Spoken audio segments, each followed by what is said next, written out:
Well, I lied. There's a little more to discuss for 1987 in terms of Japan exclusives as we close the book, finally, on Master System Works Volume 1 and the year 1987.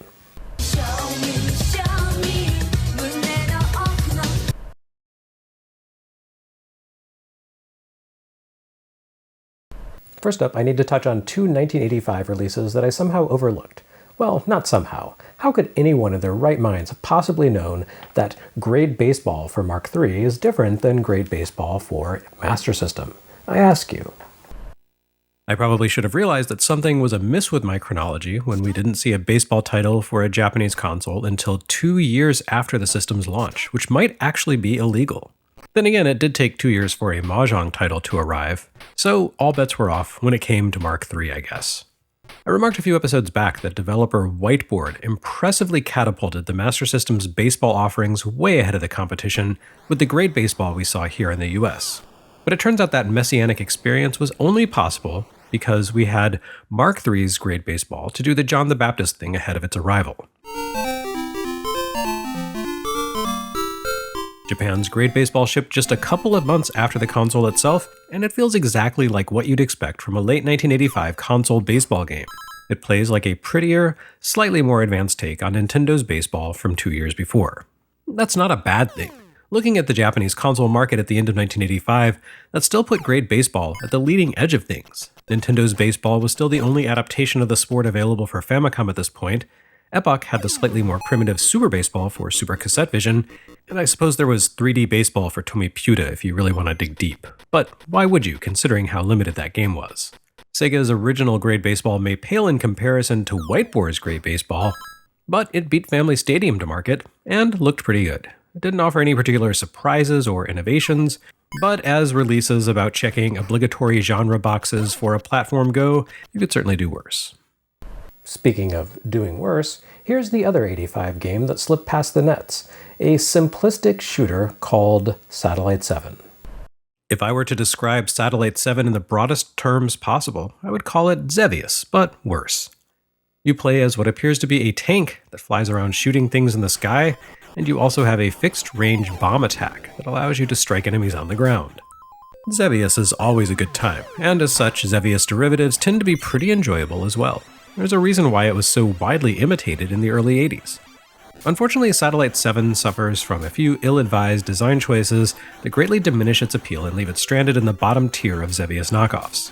For starters, the bomb function feels almost superfluous. You don't face a whole lot of ground-based enemies, just a handful of tanks and pillboxes that you can pop in order to dislodge a power-up. That tends to be more easily said than done. Unlike in XEVIOUS and most of its clones, your air-to-target strikes lack a targeting reticle, which makes it a lot harder to aim at terrestrial targets than usual for this format of game. I suppose the paucity of ground-based targets to strike accounts for this missing element. Since there aren't a lot of things to blow up, maybe seeing precisely where your bombs would land would make it too easy to acquire power-ups. Although I don't really see where that would present an unreasonable advantage for players, because Satellite 7 has an absolutely dreadful power-up system. Rather than a standard power-up system where you fly into some sort of floating icon and instantly acquire some sort of enhancement, Satellite 7 gives you a clumsy, wretched variant on the GRADIUS cumulative upgrade format that had debuted earlier in 1985. Flying into icons in GRADIUS didn't instantly improve your ship's capabilities. Instead, each capsule the Vic Viper collected fed into a power-up bar that highlighted different enhancements. Activate the current weapon selection and you'd receive that upgrade, a more complex system than you saw in other shooters of the era, but one that gave players full control over their upgrade path. You needed the skill to gather capsules and the wisdom to know when best to commit to a power-up. Satellite 7's system strips that power from players. Instead, its upgrade system consists of differently colored star icons that you collect as you fight. Each star color represents a different kind of upgrade, such as speed boosts and... well, actually, all I've ever seen has been speed boosts. See, unlike the progressive upgrade systems of something like Star Soldier or DARIUS, which shared Satellite 7's obsession with destroying sea life, gathering like-colored icons doesn't instantly make you stronger. Instead, Satellite 7 forces you to acquire 7 like-colored stars in order to gain a single upgrade. Naturally, it dispenses these colors seemingly at random, and living long enough to build up a full stock of a particular type of stars proves remarkably difficult thanks to the aggressive and unpredictable enemy behavior. I suppose the game's one saving grace is that it offers a simultaneous multiplayer mode, a pretty rare feature in console shooters for 1985. Of course, having to share star icons with another player means it takes even longer to achieve a full power-up than in single-player mode. That just reinforces the Ikari Warriors axiom. A bad game shared with another player doesn't make the game more fun, it just doubles the misery. You can certainly see why Sega skipped this one for international release. By the time Master System launched in the US, the console had the superior home adaptation of Action Fighter in the queue, meaning a lesser take on the same shooter concept had no space. Anyway, let's move along to March 1987 and the final Mark III release for the MyCard format. Although in this case, the media format is not the most interesting thing about Woody Pop. Now, it just wouldn't be Segaiden without some sort of quirky, region-specific peripheral, right? 1987 didn't simply bring us the FM sound unit to help OUTRUN rock harder, it also brought a specialty controller into the lives of Mark III fans with a Japan-only paddle controller, which made its debut as a pack-in with Woody Pop. I mentioned the paddle controller in passing like a breeze really, back in the OUTRUN episode because Sega approached this gadget with an old-school mindset. It effectively combines the functionality of two standalone Atari-made controllers from the 2600 days, the original paddle controller and the driving controller. Only a handful of games supported the Sega paddle controller, and unlike the SG-1000's racing controller, you couldn't just plug in this device and use it for any old game. Its analog rotary dial required specific programming, so this peripheral only works with 7 titles, 2 of which were OUTRUN, one of which, OUTRUN 3D, was only released in Europe, while the paddle controller was only released in Japan. The paddle controller has a similar size and feel to the standard Mark III controller, but it replaces the D-pad with a rotary dial. Although it includes 2 buttons, same as the standard controller, only button 1 qualifies as a face button. Button 2 has been displaced to become what actually might be console gaming's first shoulder trigger. The dial itself occupies most of the controller's face. It's not a free-spinning dial, but rather works more like Taito's Arkanoid VOUS controller for the NES. Its movement has hard boundaries in either direction, and its angle of rotation maps directly to a specific location on the screen for whatever you control. Here in Woody Pop, that means your on-screen paddle zips to a predefined spot depending on where you've turned the dial. Crank it all the way left, and you'll fly to the far left side of the screen. Turn it only 3/4 of the way to the left, however, and your paddle will stop 1/4 of the way from the left edge of the screen. Because yes, Woody Pop is literally just Sega's answer to Arkanoid. It plays almost exactly the same as Taito's classic Breakout clone, and even features a lot of the same gimmicks. You control a little paddle at the bottom of the screen, zipping back and forth as you try to prevent a ball from slipping past your guard and into the gutter, where it presumably dies whatever death awaits a missed pinball. As you shepherd the ball to safety, you also use it to clear away various arrangements of bricks that fill the upper half of the screen. Clear away the bricks, and you move along to the next stage. Woody Pop differentiates itself from Arkanoid by abandoning the game's sleek, futuristic aesthetic. In place of the glinting metallic mechanisms and cold Space Fortress setting, you'll find a more rustic toy box look. The paddle, Woody himself, appears to be a living log with a comical face that winces every time the ball reflects off his noggin. The bricks also appear to be made of stone and wood, and the powers you can set loose from the shining item blocks in each screen have a similarly analog quality to them, consisting of gems and potions and even balls of naked flame. Each of these confers different abilities to Woody, many drawn directly from Arkanoid. You can expand Woody's girth and split the ball into 3 to reduce your chances of a fatal miss. The diamond causes the ball to pass through blocks and break away entire clusters of them instead of bouncing back upon contact.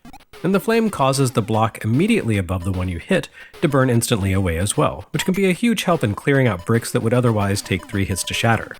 At the same time, you need to avoid the skull icon, which causes the safety zones at the edge of the screen's bottom to vanish, greatly expanding the size of the death gutter. Looks aside, how does Woody Pop differ from its obvious source of inspiration? Well, in the grand Sega tradition, it's crazy hard. The game offers 3 difficulty settings, but I can't tell the difference between any of them. Supposedly, the game contains 50 levels, but even using the built-in infinite continues cheat code, I struggled to make it past the second stage. Arkanoid doesn't pull its punches, but Woody Pop is something else entirely, fast-paced and unrelenting, which isn't necessarily a bad thing, just a humbling one. Although Woody Pop never reached the West on Master System, I'd wager because Tonka declined to release the paddle controller in the US, Sega did convert it to Game Gear and published it worldwide.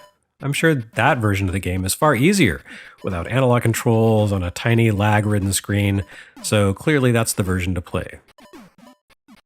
If you decided to pass on Woody Pop and missed out on the paddle controller, the good news is that Sega made it available a second time as a pack-in with Alex Kidd's second outing on the system, BMX Trial Alex Kidd. For all that Alex Kidd gets dinged for being a second-tier derivative of Super Mario, which, as we all know by now, was not strictly the case, here he actually gets a leg up on Mario by starring in his own racing game first. Super Mario Kart wouldn't exist for another 5 years. That's quite a lead time. And even if we want to count Mario's role in Famicom Grand Prix 2 3D Hot Rally for Disk System as a Mario racing game, that still wouldn't appear until mid-1988. So Alex Kidd beat Mario to the racing genre by half a year, unless I'm overlooking some obscure forgotten attempt at a Mario racing game on Game & Watch or like a bizarre Sharp X1 game that's been lost to time. I'm not sure that BMX Trial is necessarily one for the ages though. It's the second bike-based racer to show up on Mark III for 1987, but I don't think you can make a strong case for this being the better of the two. Compared to Enduro Racer, it feels a little too aimless and punishing. You control Alex on his bicycle from a pure top-down perspective as he attempts to pedal to the end of a fantasy race course in as little time as possible. The time limit element here works differently than in other Sega racers. Rather than providing checkpoints of hard deadlines as you progress along the course, with the game ending if you fail to reach each milestone in time, the 10-minute timer here ticks down steadily across all tracks. But then the course itself doesn't exactly work like the ones in your average Sega racer. Instead of laying down a linear path for you to complete, BMX Trial has a more open-ended style. You can bike off-road if you want, and you won't explode. You'll just drive more slowly. If you fall into the water, you can control Alex as he swims to dry land. In fact, once you complete the first track, most of the rest of the game consists of fully open expanses of ground with no clearly defined roads, and open expanses of water as well. They're not just open, they're infinite, unbounded, literally trackless. The stages in BMX Trial scroll infinitely, both forward and laterally, looping around on both axes to commit a mathematically impossible crime against geography. But that's not all. Even the basic stage-to-stage progression doesn't follow a simple linear course. Once you reach the river stage, you quickly discover the fact that the entire place is absolutely packed with portals to other stages. In the early going, you need to find these portals in order to advance to the next level. But the trick in the river stage is finding the portal that actually takes you forward, rather than dropping you back into a previous course. It's not a terrible idea as racers go, but unfortunately BMX Trial can't leave well enough alone. Alex has to deal with other racers as he pedals along, but they aren't competing for the pole position. They simply appear in infinite numbers to harass you. The other racers appear quite heedless of their own well-being, and frequently crash into objects or plunge into the water. None of that matters to them so long as they can fulfill their grim core mission, make life absolute hell for the player. These guys smash into you violently without warning, an action that doesn't appear to have any repercussions for them but really messes things up for Alex. As you race, you have a combined stamina and health meter, like the health shield timer in Action Fighter, presented with little bars like the one in Wonder Boy. Your energy meter steadily ticks down over time, but also plummets when you crash, or when another racer deliberately crashes into you. Now, Alex can pick up burger-flavored onigiri along the way to top off his energy again, but these show up rarely at fixed locations and don't respawn. So while it's an interesting, unconventional racer, I'd say it's more of a mess than a masterpiece. A little too overstuffed with novel ideas for its own good. On the plus side though, the paddle controller works really well here. It gives the racing action a genuinely analog feel, allowing you to veer hard to one side or the other by spinning the rotary dial to its far extremes. Between those far ends, you have a lot of fine control over Alex's movement, even if his sprite designs give him a somewhat rigid appearance. It makes a strong case for the accessory, certainly more so than the clunky steering in OUTRUN did. Not that we ever saw the paddle controller in the US. Again, I imagine we can chalk that up to Tonka.